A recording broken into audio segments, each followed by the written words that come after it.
Hey, it's Eric G. Around the House is sponsored by Baldwin Hardware. For 75 years, Baldwin Hardware has been known for its first-class quality and craftsmanship in door and cabinetry hardware. As an alumnus of the Baldwin Hardware Design Council, I can say I have seen the details and quality from design to the finished product. If you're looking for a new style and old-world craftsmanship, I can tell you there is only one Baldwin Hardware. Check out what would look great in your home at baldwinhardware.com.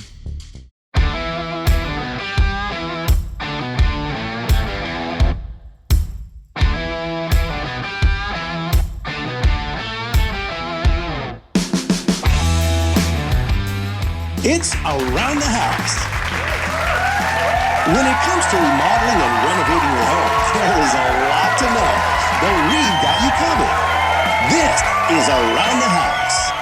Welcome to Around the House with Eric G. and Caroline B. This is the midweek special. How did we get to the middle of the week already, Caroline? I don't know. It's insane.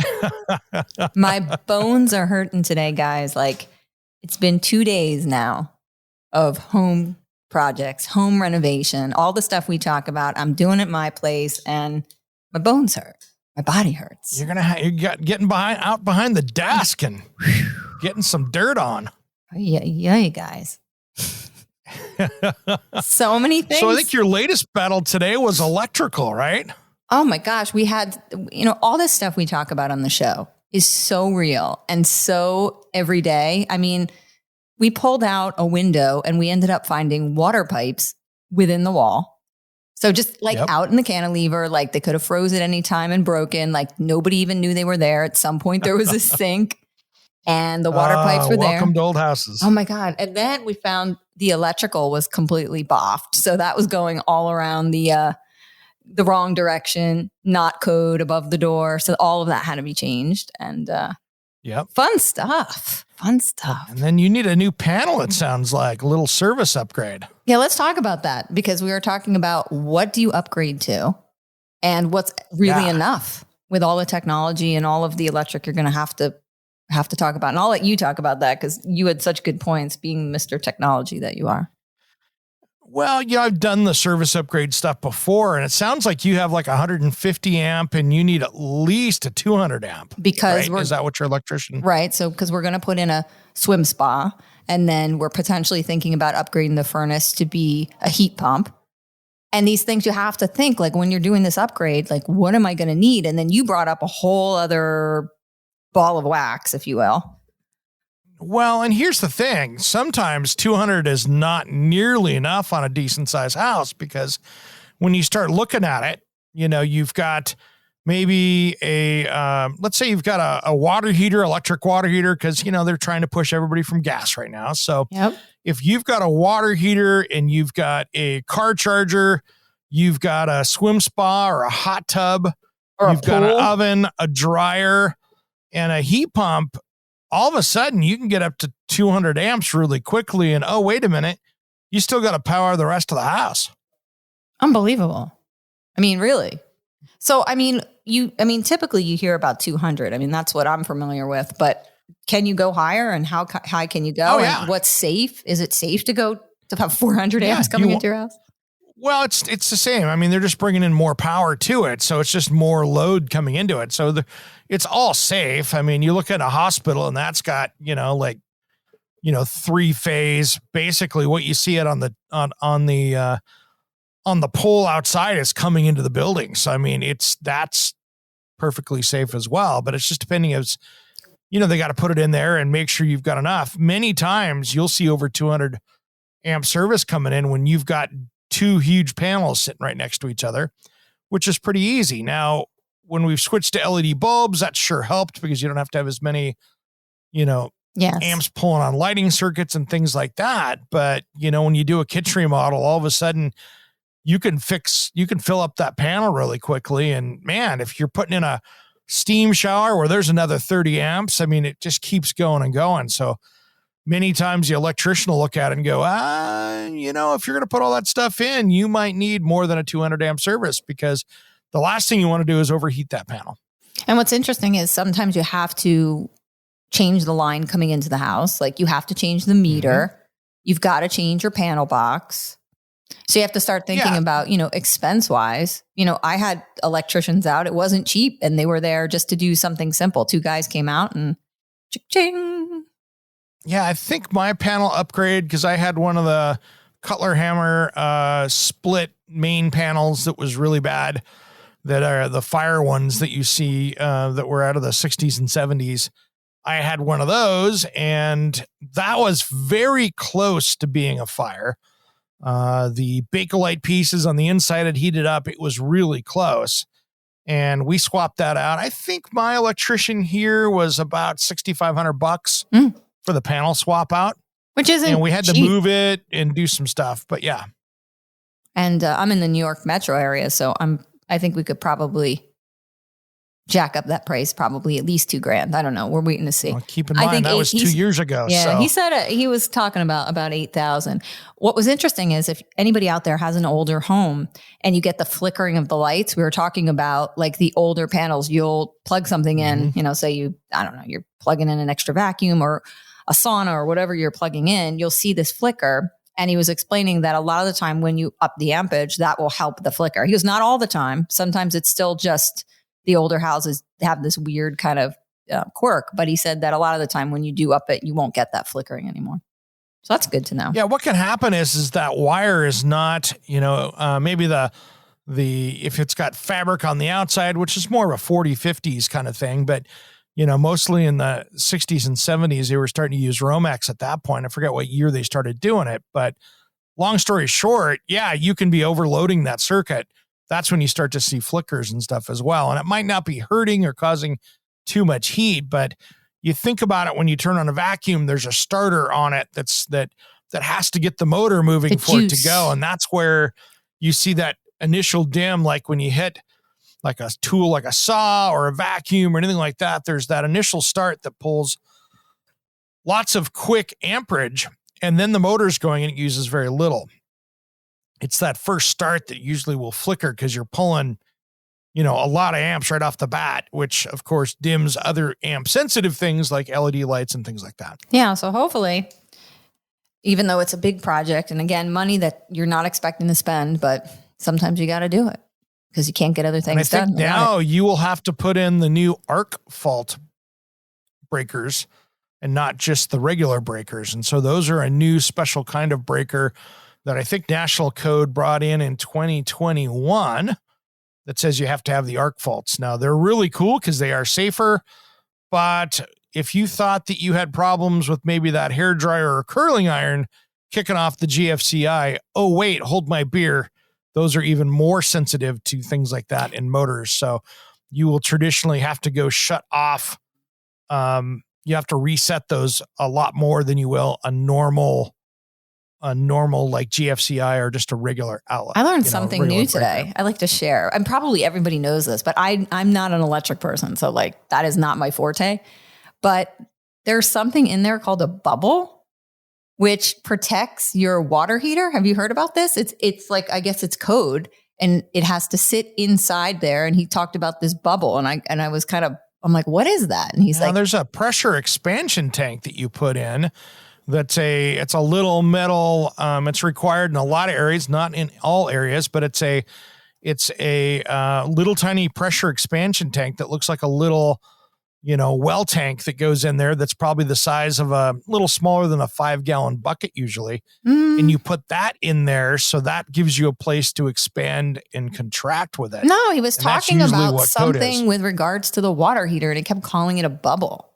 He's like, that you have to have this bubble. And I'm like, I was like, I think he's probably talking the expansion tank because that's got a diaphragm in it like a well pump does with that system. And what that does is when you think about it, when water heats, it expands and it's got to go someplace. So instead of raising the pressure higher in your system, that's what that expansion tank does. And so that keeps it from getting too much pressure, gives it a place for that to expand to without you losing water pressure.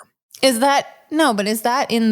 talking about it in the actual board, in the actual wall, not like in my well tank. I don't know what he's talking about. I don't either. Not for a water heater. Somebody look it up. I want someone of our audience look it up. There's no There's no bubble or anything in the panel. That's weird. I don't know what he's talking He's about. calling it a bubble. I'm like, what is that? He's like, oh, you got to make sure you have this bubble in there. I'm like, okay. I think he's pulling your leg. I don't know. Everybody was there. I think he was pulling your leg. Yep. So, I mean, you have to have the panel hooked up correctly, but there is no, I mean, you've got a regular breaker to run an electric water heater. So there's nothing special with that. So who knows what he's talking about? I got a feeling he was pulling your leg. I don't know. It wasn't talking to me, so I just overheard. I don't know. Yeah.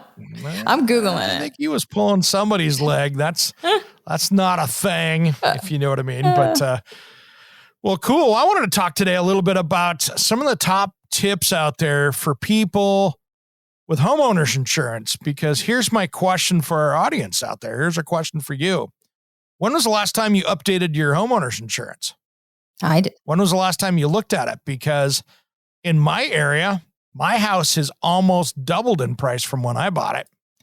And so if you're not making that evaluation every year with some of these huge increases, you could be in a world of hurt, especially where we've got things that take so long to go back to normal with a house. And also and it can be a huge deal. With mold, you have to make sure that you put a rider. Most of these policies are no longer covering mold.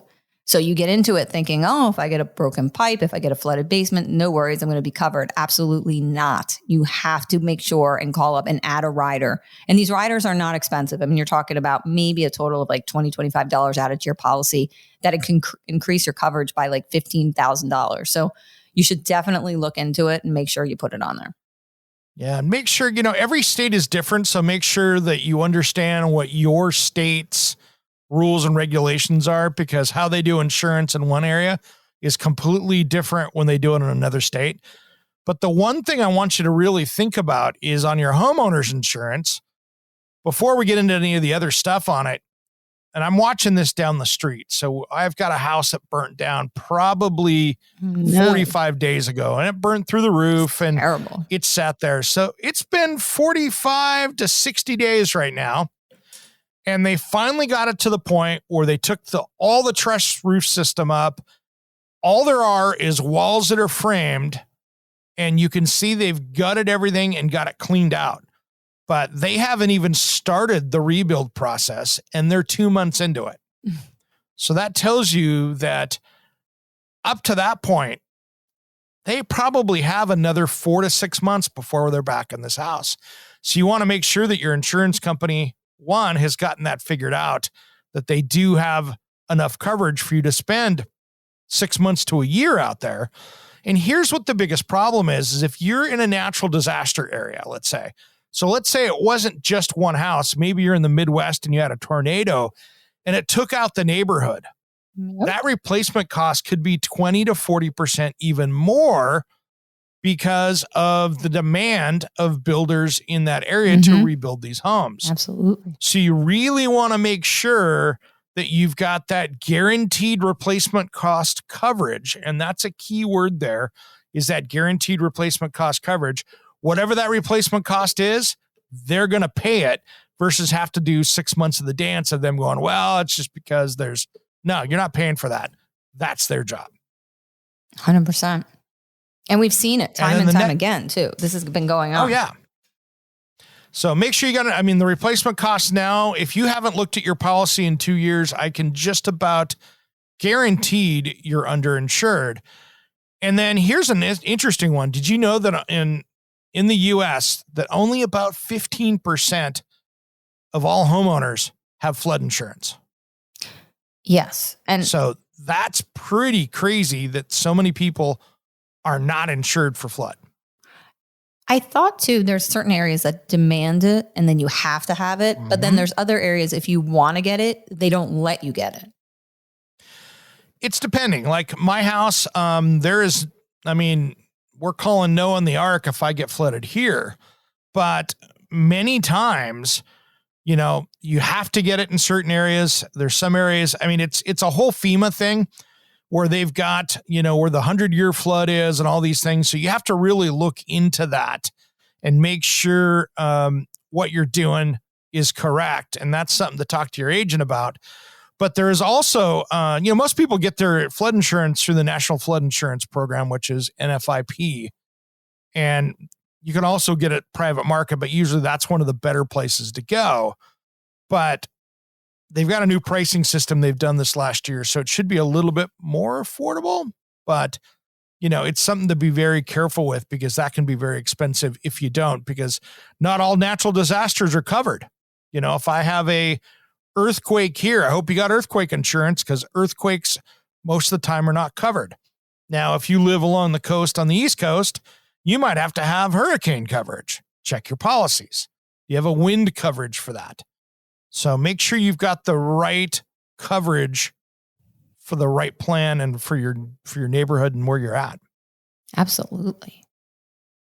Wow. So lots going on for midweek. Well, you were talking about, you were talking about riders. That's another good one is that, like we talked about, home insurance only covers certain water damage and leaks, but definitely not all of them. Well, and I think it's kind of becoming it's kind of like car insurance, right? You can get the basic, like in our state, you can get the basic minimum, but you're only going to be covered for major catastrophic issues.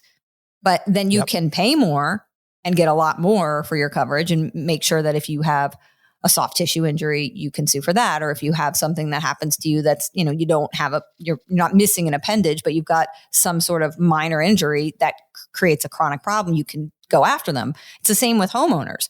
People think, I'm just going to get this policy. That's all that's offered. But when you really dig deeper into it, there's a lot of other options you have that you can add on to that policy in the form of a rider. Yeah, you can get stuff like for some pump failure and sewer backups. There's a lot of different stuff with that. But, and then one thing too, I want you to keep in mind is when you notice there's a leak, if you're going to turn that in for the insurance company, make sure that you gone after it and did the best thing you could to stop that leak.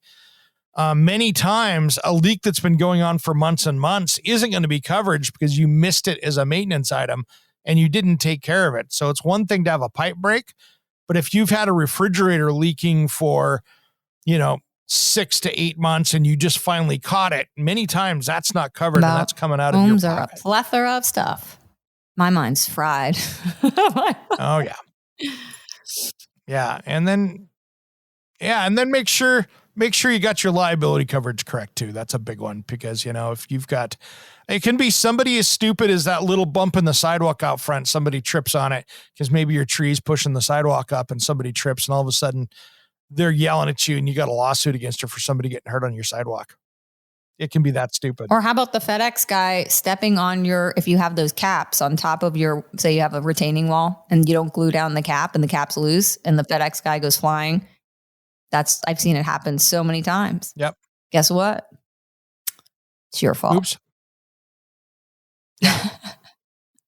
I'd tell the FedEx guy not to walk on my retaining wall. Use the walkway. I think you're safe there. But any Yahoo can sue you for anything.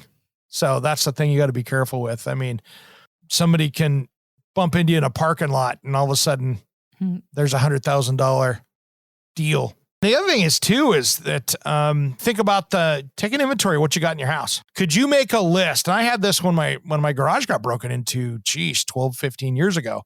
Came home and somebody had hooked a chain up to my garage doors and they were laying on my driveway and all my tools were gone. And it was hard to remember all the stuff that I lost. What you have. So 100%. So maybe.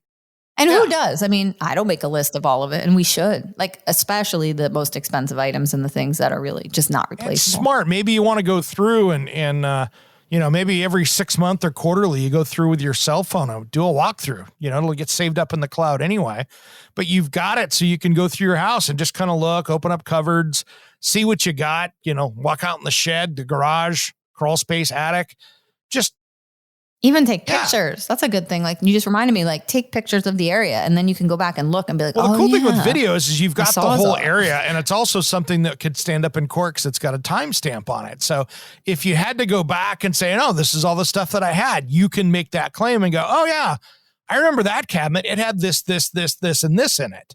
And you're going to do a better job of remembering it. So the nice thing with if you just shot one big 10-minute video, you've got it and you've got it from almost all angles because you can literally walk in the room, slowly spin around, go to the next one, open up anything as you go through, pop open the closets, and you can do a pretty quick inventory without having to take a bunch of pictures, and you've got it all in one context.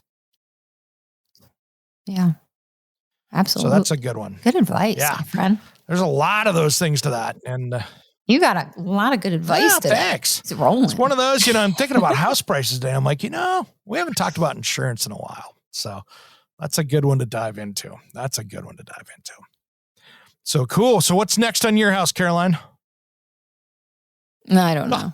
I got in an accident. Oh, yeah. I had an accident this weekend, which was not fun. So I'm injured and you got that weird New Jersey. But at least I have contractors. You got that weird New Jersey tort law stuff out there too, which is weird. That's what I was talking about. Like I was explaining to Eric, like in our state, it's so vastly different from other states, but that's why you have to look at policies and you do get what you pay for. Like a lot of people just say, I'm not going to go with the full tort. I don't need it. But it gives you the options that if you have a soft tissue injury or those types of things that sometimes, there's nothing you can do about them. You get chronic migraines, but you didn't lose an appendage. Someone didn't die. You didn't have massive surgeries. So, it's, you got to look at your policy. I mean, it does save, that tort stuff does save you guys money because there's only 6 ways that, I think there's only 6 ways that you can sue somebody with that, but still. It's not like Florida. I don't know. You go to Florida and I go on vacation down there like I was a couple weeks ago. Every single news commercial is Smith & Smith injury law firm. I got them $400,000 from the accident on the freeway. And it's all it is lawyers commercials through every news and TV show. So there's a big industry down there compared to what you guys have going on there because they've decided to limit it. Yep. I'm a big believer in insurance, especially when it comes to your house and protection. So, everybody has their own viewpoint, but I'm one of the people that will advocate for you to get as much insurance as you can, especially if you don't have a lot in savings and your budget, it's going to be limited what you can do. So, yep. And it's just good to do. And then make sure every year or two that you're, that's where having that personal insurance agent can help you because they might remind you that, hey, they know in your area that your house could be very underinsured. So it's something to think about versus the big That's online. huge. I mean, how many people have checked their policy? I mean, I haven't checked my policy since before COVID and the prices of lumber have gone sky high. Most materials now, I mean, many materials are 20-25% higher. Lumber is actually back down again, but it's a commodity market. So it's up again, down again. I was just looking for my buddy West today, pulling some materials for him. And the plywood that he looked at last month is $6 a sheet less today than it was 40 days ago. I couldn't get CDX today. Couldn't find it. Only AC. That's weird. Yeah. Where are we going? Are we going to all the lumber yards or just? Lumber yards. Home centers usually have it, but did you check there? Wow. Yeah. Well, no, I didn't. I usually go to a lumber yard. I like to support local. Yep, I do too. Sometimes that's when I can't get it. That's where I have to go. But there.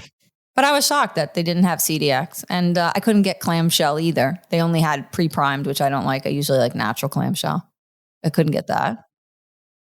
I think part of that is why you see inventories low is because with lumber prices falling, the lumber yards are trying to keep as small the inventory as possible.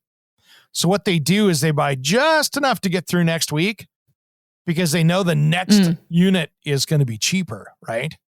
So they buy less. And so when the new stuff comes in, they buy it at a better price.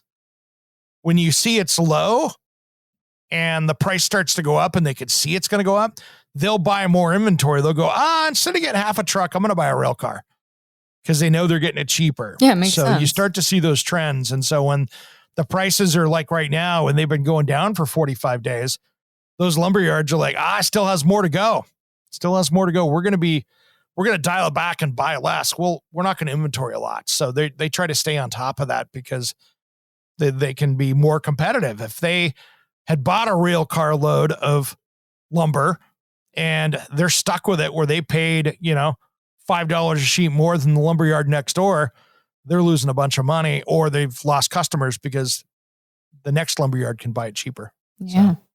I still haven't found, by the way, if anybody has vinyl siding, which I typically don't like it, but on my underhangs or out of my cantilevers, I have, the house came with it, some vinyl covering. Oh yeah. You're in this. But these companies search for vinyl. They love to make like new and you can't get the old. So now I'm going to have to replace all the old stuff because I can't match it. Exactly. So fun. Got to do the whole outside now. Chase it around the building. All right, let's wrap it up. I hear the music. I'm Eric G. And I'm Caroline B. And you've been listening to Around the House.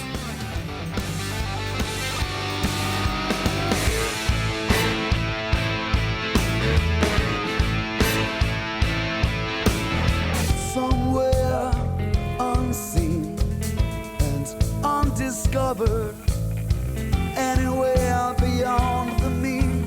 Life is a love song, let's be lovers. We're all over the radio. Take my hand, I know where to go. All over the radio with you. Hey, it's Eric G. from Around the House. Are you planning a decking or siding project this year?